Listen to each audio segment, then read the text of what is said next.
cada bater de asas, no fluxo de suas águas, um paraíso se faz presente em nosso quintal.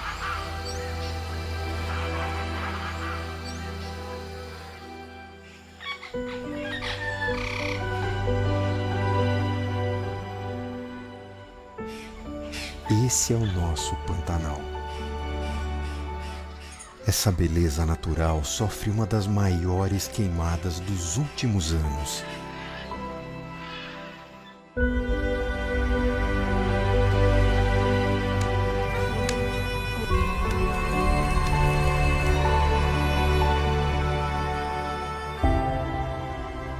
Não faça queimadas, preserve nosso Pantanal. Oi, crianças, boa tarde, como vocês estão?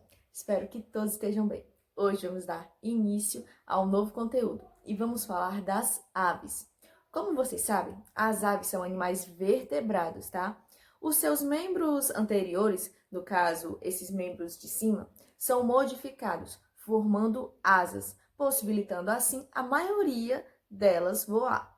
Elas possuem duas patas, que são as patas que auxiliam na movimentação terrestre, né? Ou em algum objeto, e se caracterizam principalmente por possuir penas. Elas vão auxiliar em diversos processos, tá? Principalmente na questão de polinizar flores, diminuir pragas e assim também como ajudar no controle biológico. Elas são muito importantes para o desenvolvimento. Aqui no livro de vocês vai ter falando 3 aves que são exemplos disso. O primeiro aqui é a gralha azul, que ela ajuda na dispersão de pinhões, ou seja, ela vai ficar transportando essas sementes por regiões, fazendo assim com que essas sementes, quando caírem, acabem se multiplicando, se transformando em árvores, né? Já que o gavião de caramujeiro, ele vai auxiliar no controle de pragas, justamente porque ele vai se alimentar dessas pragas que atacam principalmente as pastagens, as regiões com plantas, tá? Já que no beija-flor, que ele vai fazer polinizar as flores, ele vai auxiliar nessa questão do pólen nas flores, tá? E ele vai ajudar muito na saúde dessas plantas. Em relação à classificação das aves, vai estar aqui explicando as 5 principais ordens desses animais. A primeira é a Passeriformes, tá? Que é mais relacionada aos pássaros de pequeno porte. Normalmente o tamanho vai ser pequeno, eles vão possuir um bico um pouquinho alongado, tá? E vão ter as asas curtas e arredondadas, tá? Ou longas e pontudas, também vai variar. Podem ser compostos aqui como bem-te-vi, João de Barro, andorinha, sabiá, entre outras, tá? Ou seja, são pássaros de pequeno porte. As galiniformes, que é mais relacionada justamente à questão das galinhas, dos galos, tá? Eles vão ter o tamanho variado entre o pequeno ao médio e grande porte. O bico é curto e curvo, tá? Eles normalmente vão ter as asas, mas não vão ter a habilidade de voar, tendo apenas a condição, né, de voos baixos. Aqui, os seus pés são adaptados justamente para correr, eles vão ter maior habilidade na questão de correr, né, e ciscar pelo chão, justamente por causa do seu bico, que é pequeno, né. Alguns exemplos é o galo, peru, mutum, perdiz, codorna, entre outros. Estrigniformes. As aves dessa ordem normalmente são noturnas, tá? Como é o caso de quem? Da coruja. A cabeça é grande e normalmente os seus olhos também. Vai ter a cabeça grande e arredondada, o bico vai ser pequeno normalmente e é curvo nas extremidades. E eles vão possuir asas e sim, eles vão possuir garras justamente para proteção, como é o caso da coruja e da suindara. Aqui nos aceriformes, Eles são aves geralmente aquáticas, como é o caso dos patos, né? E vão possuir um bico largo com sulcos que permitem a filtração do alimento presente na água. Possuem 3 dedos unidos justamente para facilitar a questão da nadação, justamente para facilitar o fato que eles vão precisar nadar. Exemplos: pato, marreco, ganso e cisne. E já aqui, os reiformes são aves grandes, com asas reduzidas, asas pequenas. Então, eles não vão voar, tá, pessoal? Conduzidas que não lhes permitem voar. Possuem 3 dedos em cada pé, ou seja, eles vão conseguir correr com maior velocidade, como é o caso da ema e do avestruz. As aves, elas podem ser encontradas em diversas áreas do planeta, desde ambientes mais quentes, como os desertos, a ambientes muito frios e congelados, como é o caso dos pinguins, que também são aves, e apesar de não voar, são excelentes nadadores, tá? E elas apresentam diversos hábitos alimentares. Podem ser onívoras, herbívoras ou carnívoras. Estão nessas 3 classes, tá? Em diversas formas. Bom, em relação ao corpo dessas aves, né? Principalmente aqui no assunto de processar alimentos, vai ter aqui na página 231 de vocês, que vai explicar um pouco como funciona esse sistema digestório, que no caso é completo. Elas vão ter o proventrículo, localizado logo após o papo, tem função química, liberando ácidos e enzimas sobre o alimento, né? Aqui o esôfago, o papo, que é o órgão onde o alimento é armazenado e umedecido, a moela, que localiza-se após o proventrículo e apresenta paredes musculares, espessas e contém partículas sólidas engolidas pelas aves, tá? Fígado e pâncreas, que vão ajudar na digestão, e intestino delgado, cloaca e o reto. Elas vão possuir o sistema digestório completo, tá? Já que em relação à respiração dessas aves, elas vão ter a entrada de ar pela narina, mais ou menos similar à que a gente já conhece no caso do ser humano. Vai passar pelas narinas, depois pela traqueia, pelos brônquios, enche os sacos aéreos posteriores, né? Aqui na letra D. Dos sacos aéreos posteriores, o ar vai para os pulmões, onde ocorrem as trocas gasosas, né?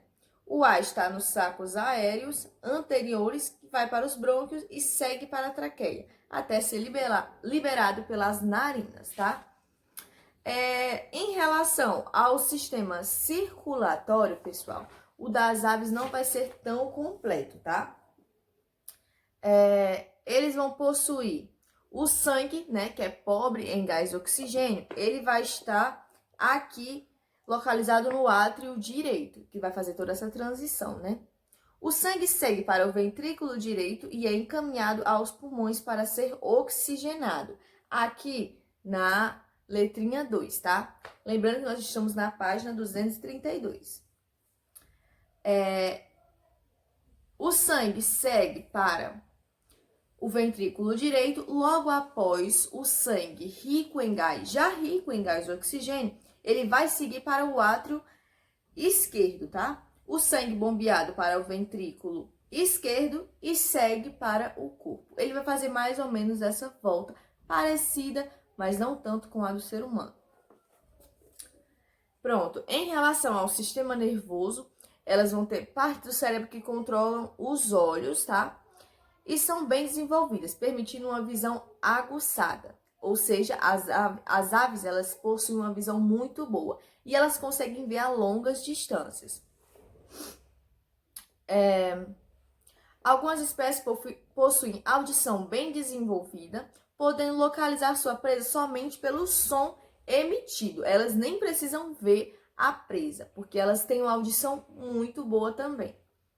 O sistema excretor das aves é formado por 2 rins, responsáveis por filtrar o sangue e a urina. As aves podem se locomover de 3 maneiras: andando, nadando e voando. Apresentam adaptações para cada tipo, tá? O voo para as aves, ele é de muita importância, tá? Justamente porque ele vai auxiliar na questão de proteção, de movimento e de locomoção. Elas vão poder se locomover para mudar de região, para se proteger de predadores, enfim, vai auxiliar muito. Mas para elas conseguirem fazer este evento, né, de voar, elas vão precisar de diversas adaptações fisiológicas, tá? E estruturais.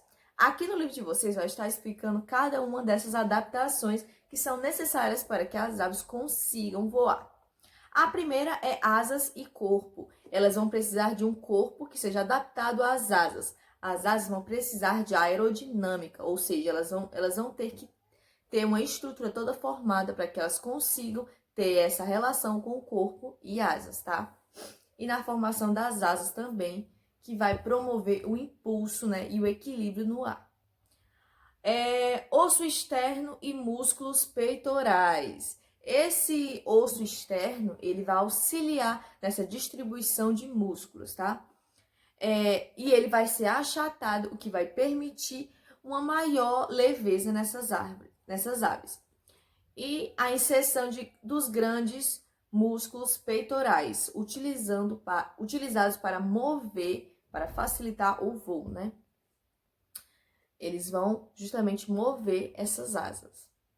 A ausência de bexiga urinária, ou seja, as aves não têm bexiga urinária, elas não acumulam xixi. Assim que a urina é produzida, logo ela é depositada no ambiente. Penas, elas vão precisar das penas justamente para auxiliar nesse voo, que auxiliam na sustentação da ave no ar, tá? E nos movimentos durante o voo. Os ossos pneumáticos, que são o quê? Ossos mais leves, ossos mais espaçados e que vai dificultar a criação de massa, tá? Então, elas vão ser mais leves, vão conseguir voar graças a esses ossos. E os sacos aéreos, que eles vão melhorar a questão das trocas gasosas, tá?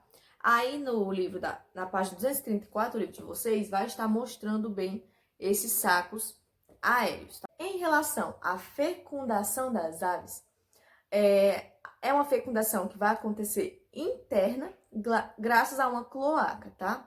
Antes de atrair a fêmea, os machos primeiro preparam o território. Eles defendem o território deles para ficar exclusivamente um macho da espécie naquele local. Logo após, quando a fêmea encontra esse macho, os dois vão fazer um ninho, tá? Justamente para a proteção desses filhotes. Logo após essa escolha, a fêmea vai haver o acasalamento, a postura dos ovos, lembrando que as aves normalmente são ovíparas, justamente porque grande maioria nasce de ovos, tá? E logo depois da postura desses ovos vai ter a questão da alimentação, né, e do aquecimento desses ovos para quando os filhotes nascerem, todo o cuidado que vai precisar no desenvolvimento deles. Em relação às espécies, muitas espécies de aves vão ter uma distinção nas penas. O macho vai ter penas mais coloridas do que a fêmea. Essas penas justamente vão auxiliar nessa questão da atratividade. Eles vão usar a coloração para atrair as fêmeas, tá? Pronto, após a postura desses ovos, eles vão precisar imediatamente de aquecimento. Pode ser apenas da mãe, apenas da fêmea, apenas do macho ou de ambos. No caso, eles vão precisar desse aquecimento o tempo inteiro. E a maioria dos filhotes, eles vão precisar da ajuda dos pais, né? No caso, eles vão precisar de toda essa ajuda justamente para alimentação, para aquecimento, cuidado, principalmente até eles terem a idade certa de conseguir sobreviver sozinhos. E foi isso, pessoal. Vocês já podem abrir aqui na página 236 e 237. Vocês podem fazer a questão 1, 2 e 3 E qualquer dúvida, vocês podem vir falar comigo. Muito obrigada pela atenção de vocês.